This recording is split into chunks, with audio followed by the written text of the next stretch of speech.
The Witcher, Hexer, Chapter 17, Ruined. Geralt sat by the fire at night along the path with his friend the bard. Jaskier, I killed them and have no regrets. I'd kill them again. They burned Militel and murdered everybody. I don't know what happened to Ciri. I don't know a thing. They say Hexers don't feel. And I stuck by several people and they're dead. Why?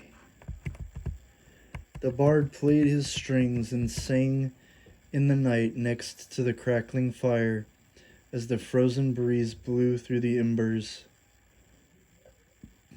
Snow whitens the place you live in. The lakes and marshes gleam icebound. That's it. You can't change a thing. Your eyes are full of longing.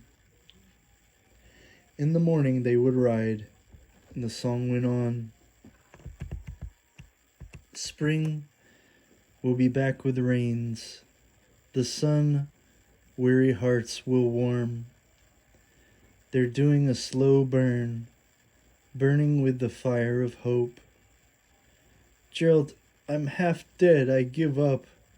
Jaskier panted like a dog to keep up with Geralt as they went on foot through the forest, so close to where they were going. We've arrived, Geralt told the bard as he sat with his back against a large, beautiful tree. Many friendly people were in this place within the forest, minding their own business, going about their day. Go alone. You don't need me. Water! Jaskier was getting parched. A man came saying greetings to them, and Geralt said, Take care of him. These were the people of the deep forest, who avoided the outside civilization. A woman came to speak with Geralt and the bard. This woman and other girls there had their faces covered in this green color, along with a white line down the middle of their faces across their noses, from the tops of their forehead down to the bottoms of their chin. She spoke with authority. Don't heap reproaches on yourself. Geralt shook his head in disbelief, considering the preconceived notion, saying, I don't believe Ciri's dead. Stregobor said she was alive, and I'd find her here. The woman of the forest defied Geralt's good judgment, saying to him, Stregobor's a liar. What exactly did he say? To go to Brokilon, where Nenneke had told me. Why would she have lied to me? Geralt only said what had truly been said between him and the old seer. Looking grieved, yet it was only caused by her difficulty from lying that caused problems, she told Geralt some hint of truth. She's not here. Try the elves' camp. They have some refugees from Elender. Ask them. So Geralt went on. He found an elder native man of the deep forest who told his account. I was lurking by the roadside and saw them return right after the fire. They had no pack horses. All the priestesses were lying in the courtyard. Disturbed to know the answer, Geralt asked, And Ciri? Was she there? He did not give a pleasant answer that gave any kind of consolation. I don't remember. They were the worst scum I'd ever seen. A woman was leading them. With his head slumped down, sitting next to the man, Geralt told him, They're already dead. She and 6 of them. I was a guest in the temple. I never saw you, though. Geralt was suspicious, drawing close to the man to see his truth. until he looked him in the eyes, and the old man told him, "I carried messages to Mother Ninike." "How did you get the scar? It's not from a sword?" Geralt bluntly asked. "They cut me, as I couldn't step aside in time. Knights of the White Rose, damn it, were galloping from the temple as if death had been chasing them."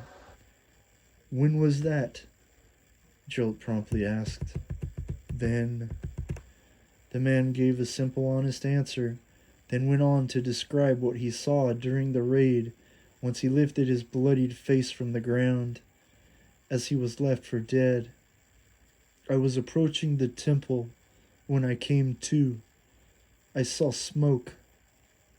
Geralt heard those words, and something clicked inside him that made everything clear to him, as he paused and told the old messenger, "Wait, I know now.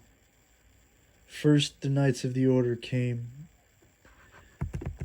The Count was with his apprentice, who now had a large, deep scar freshly implanted into the middle of his forehead that went down in between his eyes. He spoke to this younger follower in their candlelit room within the corridors of the dungeon that was designated for their dark rituals of black magic used for chaos spells to bring death upon their enemies. The Count crept toward the apprentice from behind as he spoke. "When we arrived at Ellender, the temple was already in flames. None of the priestesses survived the attack and fire. It is not known who committed the crime. An armed group of people of mixed blood had been spotted there the day before. Many of them were elves. One Geralt of Rivia, Hexer, used to hang around the temple, probably a turncoat. The Count did his best, or worst rather, to spread the poisonous lies in an attempt to sway the young man's mind from any other rational conclusion of evil origin compared to the absurd notion he used to mask the truth." Geralt saw a line of horsemen in full guard armor through the main forest path where he hid, peeking over the ledge where many leaves covered the ground to hide in. The Witcher stayed until night there in that spot, waiting until the guards set up camp. Geralt ate berries to stay sharp and to not grow fatigued from hunger. When it was dark for about 1 hour or more, the guards set up camp there and made a large bonfire in the middle of their tents. Geralt watched until he overheard one horned helmet horseman talking to the other about their commands. One said to the other, "If we don't return to Nilfgaard." The other said, in pause of his hesitation to finish verbalizing his thought, "This is our last stop. We don't ride any further." The one who paused thought better what to say. "I wonder what the Emperor will do if we return without the girl." "Falwick guaranteed." "Bastard!" The guard turned around in nervousness. "Tomorrow is the last meeting in the bathhouse." With these words from the guard, Geralt's mind was heavy with the weight of this revelation. Geralt's eyes were puffy and swollen from staying there in the leaves for so long, straining his senses to overhear. The next day brought some kind of change from his tiredness. Jaskier played the hand game of 3 cups. A young man tried to guess where the coin would be, after the bard moved the cups around in a juggler's technique. Jaskier the bard was quite good at his little trick, and the game was fun for him, while the game entertained many others, even if they weren't playing, only watching. "You can't always win, but it's a gold mine." Jaskier threw the flipping coin up and caught it quickly. "It's scary in a big town. It's forbidden. Maybe there's a camp or an inn nearby." The bard kept on going, speaking too much as he usually did. The young man who played the coin game with the bard answered with what he knew. Everything's deserted now. There's some merchants and knights on the way to Novigrad. Been staying there a week. I don't advise you, though. You won't win. Yesker smiled and laughed through his nose. A man who worked for the count came to the place where the bard sat with this man who gave the information. And once the young man who sat there with Yesker saw this hateful man come around the corner, he jumped from his seat and scurried away. "Who are you?" the evil presence of man asked the bard. "A famous poet and troubadour. You want to hear?" Yesker looked as if he already knew the answer, as if life itself had been drained from his face. The bard struck his thumb across the strings of his beautiful instrument, and the hateful man said nothing, but answered with a fit, slamming his fist onto the table. Yesker flinched into a ball to protect his stringed instrument. "What a visitor!" With so much noise and uproar, the hateful man's presence made everyone in the room run out. He continued to walk around the room with forceful intimidation, saying, "Welcome, welcome." "Who are you?" Geralt asked, as his hand was already on his sword under the table. "Maybe someone important. You may be waiting for me or not. Secret services require secret passwords and responses. You say them if you know them." The man smiled with grisly gaps of missing back teeth exposed. Geralt responded under the hot towel while he lay in the steam bath area with something to get a rise out of the bastard when he blurted out, "I fuck your passwords and responses. They made sense where you didn't reach. I've come to take a bath and will tell my master what you've been doing. You'll all swing, Falwick and you." The man came close to Geralt while he lay under the towel. "And now out!" "Why so nervous, sir? I'm just a messenger. We were waiting here because the order wants, how shall I put it, to agree on questions that have come up, just between you and me." As the man pulled out a sharp dagger and looked at the blade, Geralt said to the man, "That's what I thought. You keep me a girl here, right?" "Yes, safe and sound. I can't change the conditions if the Emperor approved." The man played with the point of the blade, testing it with his fingers. "So I'm taking her away. You'll help me. You won't regret it. Where is she?" Geralt spoke surely. The man, still playing with the blade of the dagger with his fingers, grinned and said to Geralt, "Outside town, quite close. I accepted your proposition. What's my payoff?" Geralt answered with a question for him. "Why didn't Falwick wait for me?" "He must have missed you. He left in the morning." The man stopped smiling, looking disturbed at Geralt under the towel where he lay.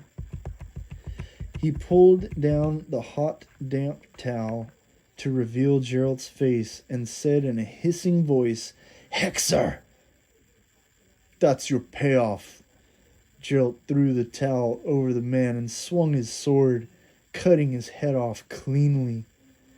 Geralt went to his clothes and geared himself up with all he needed, and stopped for a moment as he heard the song of his friend in the other room, where the man he had just decapitated came from.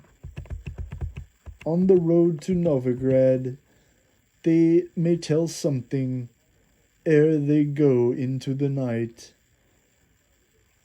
Geralt rode out on his horse as soon as he left the bathhouse. He reached down and grabbed a large spear against the wall on his way out while riding onward. The many guards and knights did not notice while he rode past them in their morning training routine. "Who are you?" A distinguished man, who was noticeably a knight of high rank among the count, came with many other knights to meet Geralt and speak with him of the Emperor. "You must follow me along with the wagons and the load," Geralt said, trying to convince them of something they knew not. The hooded knight looked up at Geralt as if he knew the future and said with a somber expression, "Falwick told us to wait for you. The Count is in our camp, in bad shape. Get moving," Geralt said all he could to try and convince them. "You got a password from him?" the commanding knight asked with testing eyes. "Yes, we got Falwick. That's the best password. He told you to hurry." Geralt convinced this man to not test the severity of the situation he presented him with. The commanding knight waved to his men, "Get the children!" And out came a group of about 20 small kids tied together by their hands, pulled along by a dirty man missing an eye, and other cloaked men slapping the children on their backs to move them forward, guiding them along through the camps. One boy stopped to look and see what was happening, as he felt as if there was some kind of hope. "Setting off? Why so fast?" This dirty, one-eyed man cloaked in black came over to Geralt and the commanding knight, inquiring as to why this order was made. The commanding knight told him, "An emperor's man here says Falwick has told us to join them," and the one-eyed man grimaced uncomfortably. "I know you! Get him!" The one-eyed man dressed in black spoke his last words as Geralt threw the spear into the man's stomach while he raised his sword at Geralt. The one-eyed man, who must have been some sort of high-ranking druidic knight, screamed an unnatural-sounding yell of a scream in his death pains while he let go of the handle of his sword. The others around him watched, only standing there at first, in shock of the power and fearlessness the Witcher Geralt displayed in front of all the most powerful fighting men of the land. The children backed away into safety on the other side of the camp, and the men who held them captive looked distressed in a state of panic. Geralt threw his long knife at the chest of the man who slapped the children's backs, and he turned around so the blade became enlarged in the man's back, puncturing his lung all the way through fatally. The knights scrambled to get on their horses to follow Geralt. The Witcher pulled out his longsword, while his beloved steed charged without fear. Geralt threw this large longsword into a rider's chest who dared charge at him. The longsword clearly went through the man's chest, at the lower ribs, severing both kidney and lung, while also ripping the upper intestine. One red-cloaked rider dared to challenge Geralt, charging with his sword, and the White Wolf Witcher slit his neck with his main sword, dropping the man to the ground as he flew off his horse. Geralt jumped from his horse so his beloved steed would survive the attack, as he was surrounded by encircling men, yelling like wild beasts in a mad rage. Geralt grabbed one man in a headlock with his arm around the neck and let the first knight's strike of his sword enter that man's stomach instead of his own. The next two men who charged him both got punched in the face, then stabbed through the chest, straight into their hearts. Geralt then threw a man by his neck to the ground as he ran at him wildly with a waving sword, and 2 other men came running and tripping over the one thrown. The next who got too close to Geralt was spun with locked blades and was thrown to the ground pathetically by Geralt's incredible strength and unyielding sword. The sword of the Witcher was pointed at the frightened men who were in a shaken stance with their hands out along with the tips of their blades. Their stances were in posture like crabs, with widened crouches, almost like squats, as Geralt stood tall. No one dared to challenge him alone after witnessing what the Witcher had done to the majority of the Count's best knights. Foolishly, one of them got too close and Geralt moved back, drawing him in even closer. So the blade of the Witcher came down with full force upon his head, splitting it in two, down to the neck, and even a little past the collar, into the part of the esophagus at the top of the chest.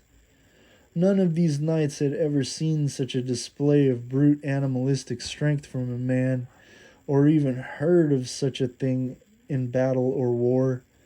The other man was forced to try his luck, and only clanked swords with Geralt 2 times before being thrown to the ground and stabbed through his neck, completely severing the spine behind his throat, completely popping his Adam's apple. A bowman with a quick draw was shooting arrows at a faster rate than Geralt ever saw, yet was unscathed as he dodged his shot even at a close distance. The hooded killer was dumbfounded with the animalistic reflexes of the White Wolf Witcher. Geralt scared this man the more he shot his arrows at him, thinking Geralt was a supposed phantom monster of a man. Geralt of Rivia then charged this bowman, and he dropped his bow out of arrows and ran for his life, while Geralt ran after him like a mad dog broke off the chain about his neck. Ciri was held in a small hut-like barn with a bed made of hay. The twisted captors had made her wear a black leather mask to hide her identity, along with other children who were forced to do the same. She was the only one left there in this place, though, when the other kids were forced to move by Geralt's command. "Geralt, I'm here, Geralt!" Ciri found a window with one section that had been busted out. The man left to guard her had gone and grabbed her around the waist, lifting her up in the air to carry her away.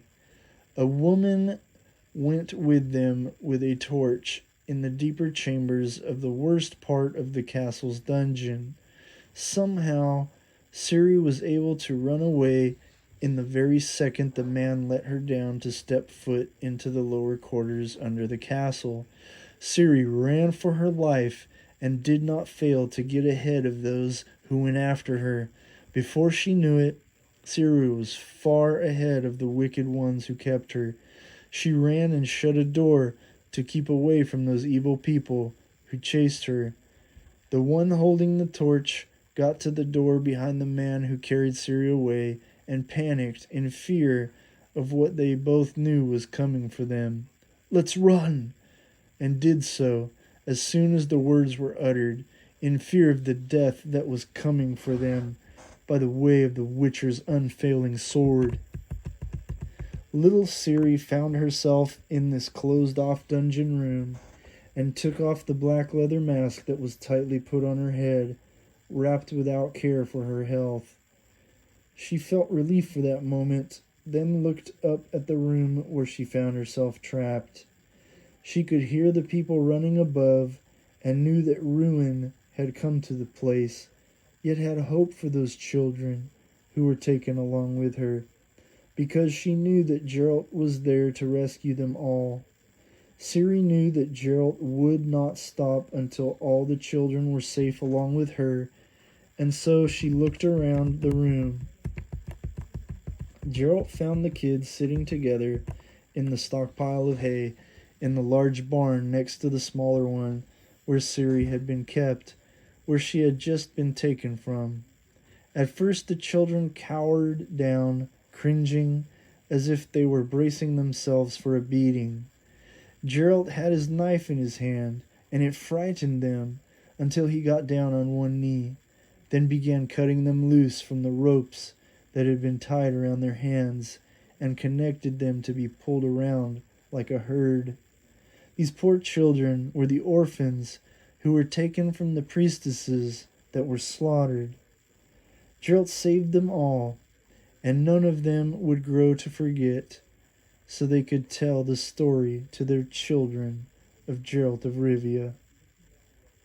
"Can you handle the horses?" Gerald asked one of the eldest of the boys. "Sure, we come from a village," a younger boy said before the bigger one could speak. "I must hide you in a safe place," Gerald told them as he held a smaller girl who was too weak and tired to move. "I want to go home." The small child put her head on Gerald's arm while he knelt down with her to give some sense of comfort for these traumatized children. Gerald picked up this girl's face by her chin to give it a look, and then turned to ask the others about Siri. Was there a girl with you, a little like her?" "Yes, they keep her separately. Her face was still covered," one of the red-haired older boys confirmed.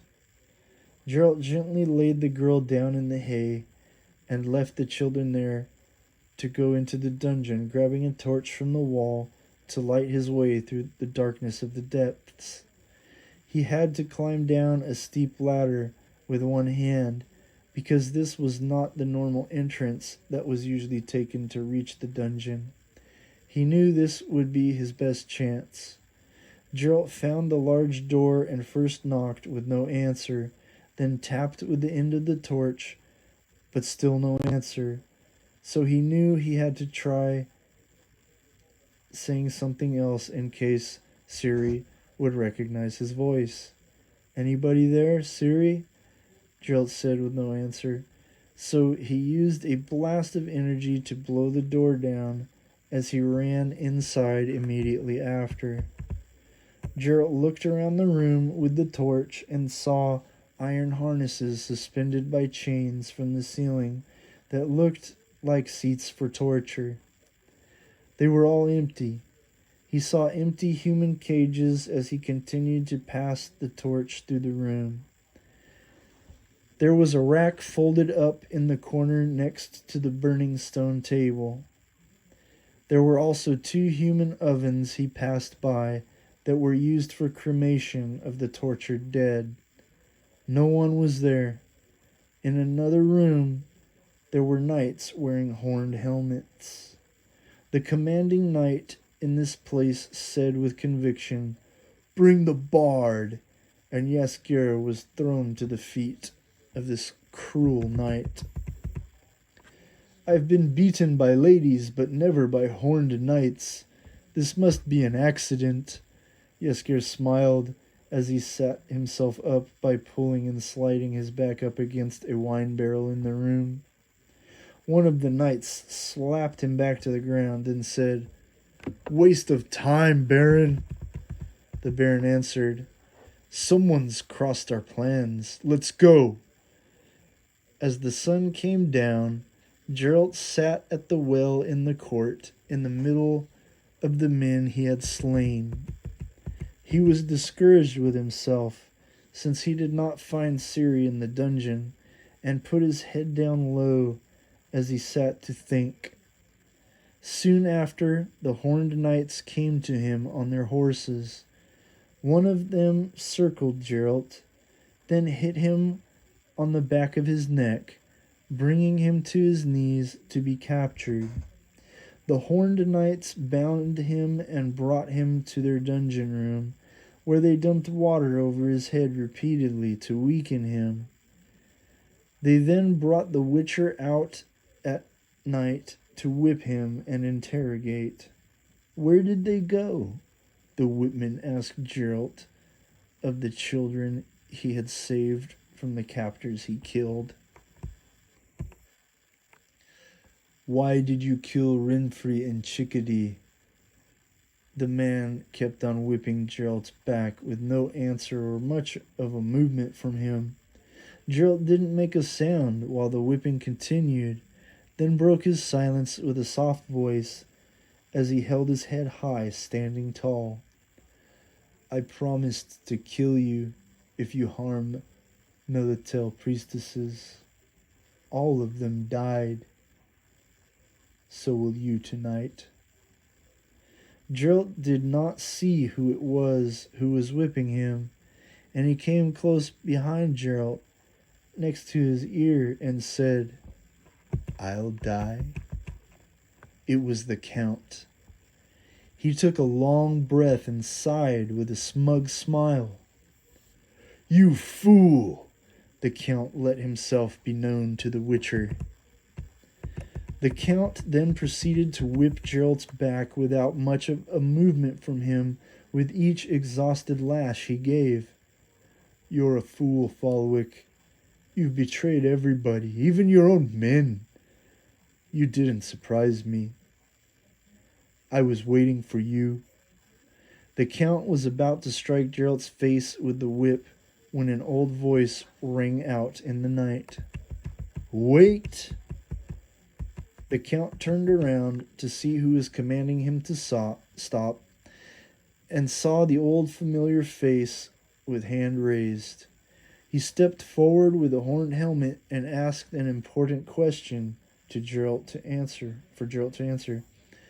Why did you call him a traitor? Geralt answered with confidence. You've been had, too. How do you know? Chickadees sing before death. The precious shipment is too cheap. The Emperor will pay more, Geralt said, as the Count drew his sword. That old familiar voice in the back cried out, Wait, I say, hold it! What shipment? Geralt answered with a whisper, A girl. What did the man say in the bathhouse? The old man drew near to ask kindly of Geralt. That Falwick wanted a higher price for her. Geralt spoke, making the Count nervous for the Emperor's call of action. The Count panicked. Lies! Didn't I come to your camp? She was here. They've kidnapped her. No, she wasn't here, Geralt said without hesitation. Somebody's telling the truth and somebody's lying. May God judge this. Untie him! Not a word, Count. The Baron commanded his men along with the Count, after being tested from a long crusade to find the sacred golden dragon with no luck. The Count threw his whip to the ground in a frustrated fit of rage, then tested the tired old man's patience. What do you mean, Baron? Who do you believe? The Baron went to stand next to the Count, letting him know that his time was finally up. That's the snag, Count. Fight, gentlemen. A mistake. I think I know where Ciri's hidden. Let's talk. The Count looked like a ghost as he sweated from his bald head, and the color left his skin. What? So the Hexer was right. The Baron had made up his mind. No, it wasn't that way at all. Call off the fight. The Count pleaded for his life. Too late. May God judge this. The old Baron, who had been gone away for some time, wanted to see this fight. Take all your men. Makes no difference, Geralt taunted the Count. The Count's apprentice was the first to draw his sword, eager to fight again against the Witcher, who gave him his scar of humiliation upon his disgraced face. No blindfold? Geralt said as a knight came to hand him a sword to fight with. No, I'll snatch theirs. Geralt looked down at the sword and refused to take the weapon of the order. You three will die first. Folwick, on order. Geralt waited until the three surrounding young men, who were apprentices of the Count, attacked him. Geralt threw them one after the other as they ran to him with their swords. The last one was exactly who he said he would kill first, and so he did. As he took the sword out of his own hands, Geralt guided the blade into his throat, up through the bottom of his jaw to his brain. The Witcher then stood pointing his sword at the Count's other young apprentice, who stood to fight. Geralt knocked him down as their blades clashed, and two others came to attempt a blindsided attack, but the first flipped over his blade, nearly cutting the young man in two from the middle of the torso. Then the other ran into Geralt's blade from the upswing as he drew his sword back up from the last kill. His neck was cut deeply by running straight into Geralt's sword. None of them stood a chance, as Geralt killed them all within a matter of seconds. The Count stood like a man awaiting his execution. He knew he had it coming for a long time, after living his secretive life as a hidden Naga among men. Never did he reveal his true identity as a snake, until Geralt let it be known of the Count's true nature, yet even still, the Count was ready to go to his grave without letting it be known the depths of his wickedness, for his pride was proving to be his downfall, as he was soulless, with a darkened spirit that had been burnt out from the cheating of death for far too long. Geralt spun his sword back up as he rose to his feet and faced the Count while he crossed his arms at Geralt in defiance. I won't fight with you. The Count counted himself dead already at this moment. Where's the girl? The Baron asked, his only concern that was sparing the Count's miserable life. I don't know. When I left, I ordered her hidden in case of danger. Must be somewhere here. In the inn's basement? The Count spoke the truth for once in his life of deceit. The Baron commanded what he was waiting to see, as he wished. Put up a fight! Geralt gave his final words to the Count that he wanted him to hear before they would fight. I told you. A coward and a traitor. Geralt of Rivia gave the Count his back as the Witcher turned around for a good second, letting the Count draw his sword with more than enough time to have a fair chance to strike. The White Wolf was so fast in his animalistic reflexes, his sword was already being swung at the Count's neck the very second the Count drew his blade towards the Witcher. The Count's neck was cut a split second before he could get his sword close enough to even get in the way of Geralt's oncoming swing of his sword. The traitor was killed, and Geralt got his revenge on the man who took his life away from him as a child when Rivia was ransacked by the Count all those years ago. His revenge was sweet and silent after that moment, and Geralt wished to never think of the snake that was the Count ever again, nor give remembrance nor power to the dreadful legacy of his name.